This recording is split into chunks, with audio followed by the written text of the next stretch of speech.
మా తీసేదాక ఆపుతున్నా. మీ అందరికీ ఎలాగున్నారు? బాగున్నారా? మేమైతే చాలా బాగున్నాం. ఇప్పుడు టైం వచ్చేసి 9 మధ్యలో అవుతూ ఉంది. పెద్ద అబ్బాయిని అయితే 8:40 కల్లా ఇంకా స్కూల్కి అయితే పంపించేసాను.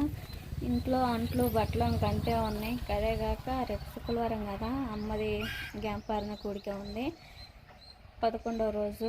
ఇంకా అమ్మ వాళ్ళకి అంటు కదా, అందుకని చెప్పేసి అక్కయ్య కూడా ఇక్కడనే ఉంది. ఇంట్లో పనులు మొత్తం చేసుకోవాలి. మొన్నేమో అంట్లో ఇప్పుడు అడిగాము, పైన సామానం అయ్యి కడిగేసి బూజు అయి దులిపేసాము. ఇంక ఈరోజు అయితే నవార్లు ఉతికి అంటే నవార్లు తీసి ఉతికి ఆరబెట్టి మళ్ళీ మంచాలు అల్లాలంటే చాలా ప్రాసెస్ ఎక్కువ అవుతుందని చెప్పేసి మా నాయనమ్మ వాళ్ళు మా పెద్దమ్మ వాళ్ళు అన్నారు, ఇంకా అన్నీ యాడ్ చేస్తారులమ్మా, మంచాలే బయట వేసి ఇంకా సరుపు బ్రష్ మొత్తం వేసి కొడితే మురికంతా పోయిద్దిలే, ఇంకా అటు చేద్దరు రండి అని చెప్పేసి లేక ఇంక నేనైతే వెళ్తున్నాను. ఇంకా అక్కడైతే మంచాలు మొత్తం పూలు వేసి వచ్చిన తర్వాత ఇంకా పని చేసుకోవచ్చులే అని చెప్పేసి, అదేవిధంగా ఈరోజు సరుకులు కూడా వెళ్ళాలి. చుట్టాలకు కానీ పల్లెల్లో ఇది ఇంకా ఉంటాయి కదా భోజనాల కార్యక్రమాలు, అవి కూడా చేస్తూ ఉన్నాము. మధ్యాహ్నం నుంచి బావోళ్ళు మా పెదనాన్న మా తాతయ్య వాళ్ళందరూ వెళ్ళి సరుకులకు వెళ్తారు. ఇంక ఈరోజు మా అక్కయ్య నేనైతే ఇంట్లో పనులు చేసుకుంటూ ఉంటాము. చాలామంది ఏమంటున్నారంటే రాజీకి దిగులు లేదు, చింత లేదు, వాళ్ళ అమ్మగారు చనిపోయారని తిని ఊరక తిరుగుతూ ఉంది కాదు అని చెప్పేసి అంటూ ఉన్నారు. నేను దిగులు పడుతున్నానా లేదా, అసలుకి సంతోషంగా ఉన్నానా బాధతో ఉన్నానా అని చెప్పేసి మీరు చెప్పాల్సిన అవసరం లేదండి. పైన మా అమ్మగారికి తెలుసు, దేవునికి తెలుసు నేను ఎంత బాధపడుతున్నానో. మా అమ్మని చాలా మిస్ అయ్యానని నేను ఎంత బాధపడుతున్నానో. మా అమ్మగారు బతుకున్నప్పుడు నేను బాధపడ్డా, ఇప్పుడు బాధపడుతున్నా. అప్పుడు ఇప్పుడు నాకు ఒకలాగే ఉంది. అప్పుడు ఎందుకు బాధపడ్డానంటే ప్రెగ్నెంట్ అయినా పిల్లతల్లి అయినా అన్నీ నేనే చేసుకోవాల్సి వస్తుంది. మా అమ్మగారు ఏమి ఈ పరిస్థితిలో ఉన్నారు. ఇటు బాలింతనైనా నా పనులు నేను చేసుకోవాలి, మా అమ్మగారి పనులు నేనే చేయాలి. ఏంది నాకు ఈ కర్మ. మా అమ్మ బాగున్నట్టయితే నన్ను ఉంటే బాలింతలో చేయాల్సిన పొజిషన్గా, ప్రెగ్నెంట్లో టైంలో ఉన్న పొజిషన్గా నన్ను చూసుకునే వాళ్ళే అని చెప్పేసి నేను చాలా మిస్ అవుతున్నాను మా అమ్మని అని చెప్పేసి నేనే బాధపడిన రోజు అంటూ ఏం లేదు. కానీ రాత అనుకోవాలో అదృష్టం అనుకోవాలో, అమ్మకి హెల్ప్ చేసే కూతుర్లు ఎంతమంది ఉంటారండి. అమ్మకి స్నానం చేయాలన్నా జడేయాలన్నా తల్లి కూతురికి చేయాలి, కానీ కూతురు తల్లికి చేయటం అదృష్టం నాకు దక్కింది. నేను అంతే ఫీల్ అవుతాను సంతోషంగానే.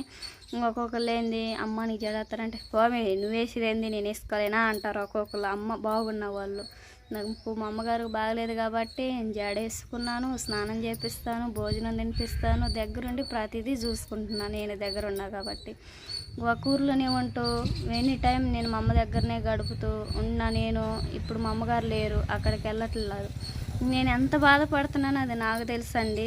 మీరేదో అన్నారు, మీరేదో చేశారని చెప్పి మీరేముందండి ఇంట్లో కూర్చుంటారు, నవ్వుతూ ఉంటే ఓర్చుకోలేరు, ఏడుస్తున్నా ఓర్చుకోలేరు.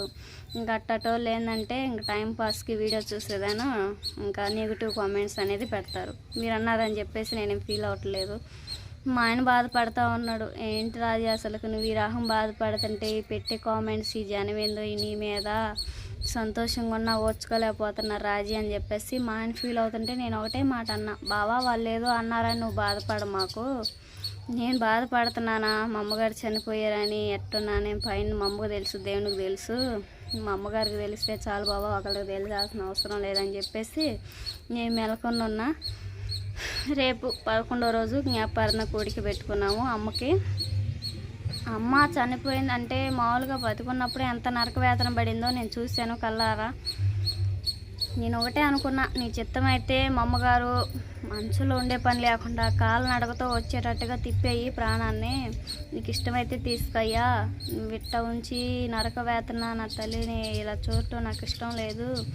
ఎవరిమైనా నీకు అడగ రావాల్సిన వాళ్ళమే, వెనక ముందు అయితే కాకపోతే ఫస్ట్ ఇంకా నీకు చిత్తమైతేనే మా అమ్మగారిని ప్రాణం తిప్పేయి, కాలు నడకతో వచ్చే విధంగా తిప్పేయి, నీ ఇష్టం అని చెప్పేసి నేను దేవుని మొరపెట్టుకున్నాను. కానీ మా అమ్మగారి టైం అదంతా బతికినన్నాళ్ళు ఒక మంచి పేరుతోనే బతికారు మా అమ్మ అయితే. అది ప్రతిదీ మాకు తెలుసు. కానీ అన్నీ చెప్పుకుంటా పోతుంటే చాలా ఉంటాయి. ఇంకా చనిపోయిన ఆమె మీద ఇంకెన్ని వీడియోస్ ఇస్తారు అని చెప్పేసి ఏడ్చే వాళ్ళు కూడా ఉంటారు చాలామంది. ఇంకా అన్నీ నాకు మా అమ్మకి చూసే జనానికే ఎరుక అనమాట. ఓకేనా, మీరు ఎన్నైనా పెట్టుకోండి. మా అమ్మగారు అంటే నాకు చాలా ఇష్టం కూడా. ఇంకా మా అమ్మగారు చనిపోయినా కానీ నాకు చనిపోయినట్టే లేదు, మా అమ్మగారు ఏదో ఊర్లో ఉన్నట్టే అనిపిస్తుంది. ఇంకా అందుకని చెప్పేసి మా అక్కాయి నేనైతే ఇంక ఇంట్లో పనులు మొత్తం అయితే చేసుకోవడానికి వెళ్తున్నాము. ఇంక వీళ్ళు మధ్యాహ్నం నుంచి సరుకులకి అట్లా వెళ్తూ ఉంటారు. ఓకేనా, కార్యక్రమం అయితే దగ్గరకు వస్తుంది కదా, ఇంక ఇంట్లో పనులు మొత్తం చేసుకుని అయితే చూపిస్తాను.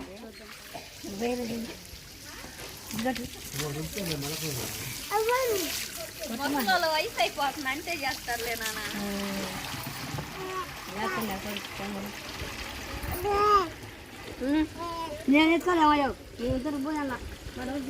వాడు ఆ రకం చేసినప్పుడు తీసుకో నువ్వు.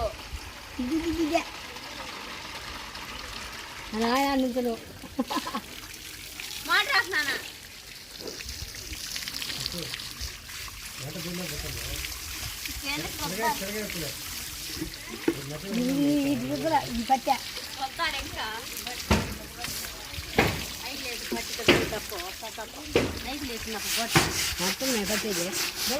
ఇదిగో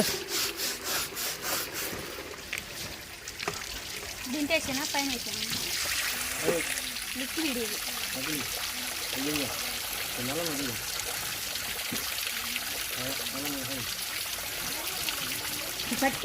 పట్టుదల దిగుతూ పట్టా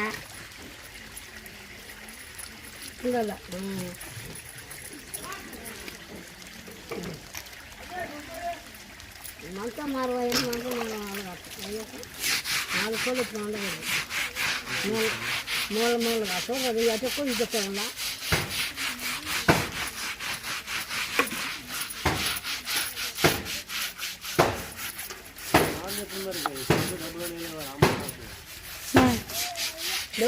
తీసారు ఇంకా నాకా డబ్బులు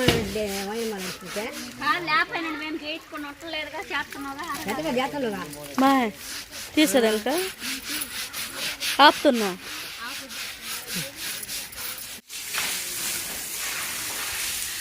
ఓకే అండి, అంతా మొత్తం అయితే కడిగేసిన తర్వాత ఇంకా ఇల్లు మొత్తం కూడా కడిగేస్తా ఉన్నాము. ఇంకా ఇంట్లో నుంచి మొత్తం గ్యాస్ స్టవ్ మొత్తం కడిగేసాము, బయట కూడా కడిగేసి ఈ నెల మొత్తం కూడా కడిగి కంపోస్ట్తో డెటాల మొత్తం వేసి కడిగితే మనకు పని అయిపోయింది. మొత్తం అయితే నిన్నే బూజు ఎదిలిపేసి సామాన్ మొత్తం కడిగాము. ఇంక ఇప్పుడైతే మొత్తం కడుగుతా ఉన్నాం. ఇది అయిపోయినట్టే మరి కంపోస్ట్ను లైఫ్లో వేసి తిరుగుతాము.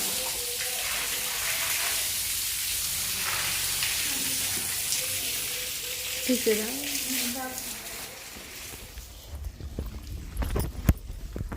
మంచాలు మొత్తం కడిగి అది గంటలో పెట్టేసాము. ఇల్లు కూడా కడగటం అయిపోయింది. ఇంకెనకుండా వెళ్ళాలి సరుకులకి. ఇంకని చెప్పేసి బయలుదేరి వెళ్తున్నాం.